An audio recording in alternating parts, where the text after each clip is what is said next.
Fast track আদালত আমি পৰিয়ালটোৰ লগত কথা পাতি দিম, কাৰণ বৰ্তমানৰ জাজজনে এজনো অভিযুক্তক জামিন দিয়া নাই, জামিনৰ আবেদন নাকচ কৰিছে।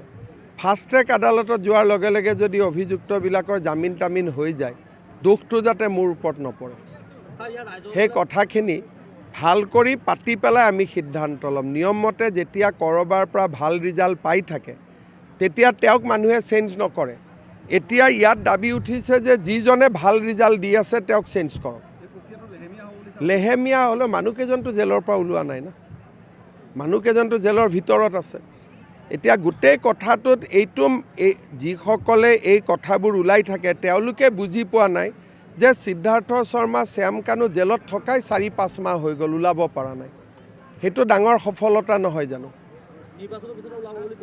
নিৰ্বাচনৰ পিছত ওলাব বুলি তেওঁলোকে কৈ থাকে, যদি নোলায় তাৰমানে তেওঁলোকে গোটেই দুখটো ৰাজনীতিৰে চায়।